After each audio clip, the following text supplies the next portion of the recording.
আপনি কি জানেন রোজাদারের মুখের গন্ধ আল্লাহর কাছে মিস্কের সুগন্ধির থেকেও বেশি প্রিয়? আর রোজার পুরস্কার আল্লাহ নিজ হাতে দেবেন, যার কোনো সীমা নেই। এই হাদিসটি শুনলে আপনার রোজা পালনের দৃষ্টিভঙ্গি পুরো বদলে যাবে। ভিডিওটি শেষ পর্যন্ত দেখুন। একটি চ্যালেঞ্জও আছে আপনার জন্য। আবু হুরায়রা রাদিয়াল্লাহু আনহু থেকে বর্ণিত, তিনি বলেন, রাসূলুল্লাহ সাল্লাল্লাহু আলাইহি ওয়াসাল্লাম বলেছেন, সিয়াম বা রোজা হল ঢাল স্বরূপ। সুতরাং রোজাদার যেন অশ্লীল কথা না বলে এবং মূর্খের মতো আচরণ না করে। যদি কেউ তার সাথে ঝগড়া করতে চায় বা গালি দেয়, তবে সে যেন দুইবার বলে, আমি রোজা পালন করছি, আমি রোজা পালন করছি। ওই সত্তার শপথ, যার হাতে আমার প্রাণ, রোজাদারের মুখের গন্ধ আল্লাহর নিকট মিস্কের সুগন্ধির থেকেও উত্তম। সে আমার জন্য খাবার, পানীয় ও কামাচার পরিত্যাগ করে। রোজা আমার জন্য, আর আমি নিজেই এর প্রতিদান দেব।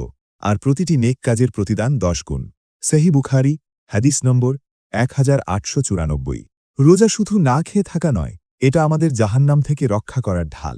যেমন যুদ্ধের সময় সৈনিক ঢাল ব্যবহার করে, ঠিক তেমনি রোজা আমাদের পাপ থেকে বাঁচায়।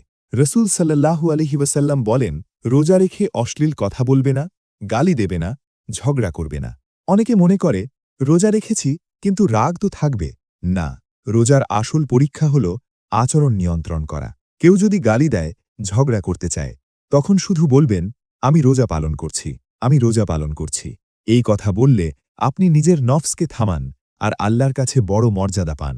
আমাদের কাছে রোজাদার ব্যক্তির মুখের গন্ধ খারাপ লাগতে পারে, কিন্তু আল্লাহ বলেন, এই গন্ধ মিস্কের সুগন্ধির থেকেও উত্তম। কারণ এটা ত্যাগের গন্ধ, ইবাদতের গন্ধ, আল্লাহর জন্য কষ্ট করার গন্ধ। সব ইবাদতের সওয়াব নির্দিষ্ট, 1 গুণে 10 গুণ, 100 গুণ, 700 গুণ। কিন্তু রোজা, আল্লাহ বলেন, রোজা আমার জন্য, আমি নিজেই এর প্রতিদান দেব। অর্থাৎ এর সওয়াব কত বড় কেউ জানে না।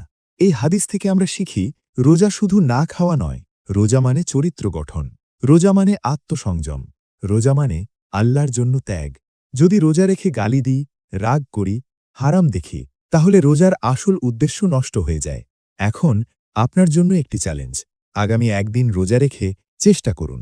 কাউকে গালি দেবেন না, রাগ নিয়ন্ত্রণ করবেন, ঝগড়া এড়িয়ে যাবেন। শুধু বলবেন, আমি রোজা পালন করছি। আর যদি সফল হন, কমেন্টে লিখুন, আলহামদুলিল্লাহ, আমি পারলাম। ভিডিওটি ভালো লাগলে লাইক দিন, বন্ধুদের সাথে শেয়ার করুন, যাতে সবাই রোজার আসল গুরুত্ব বুঝতে পারে।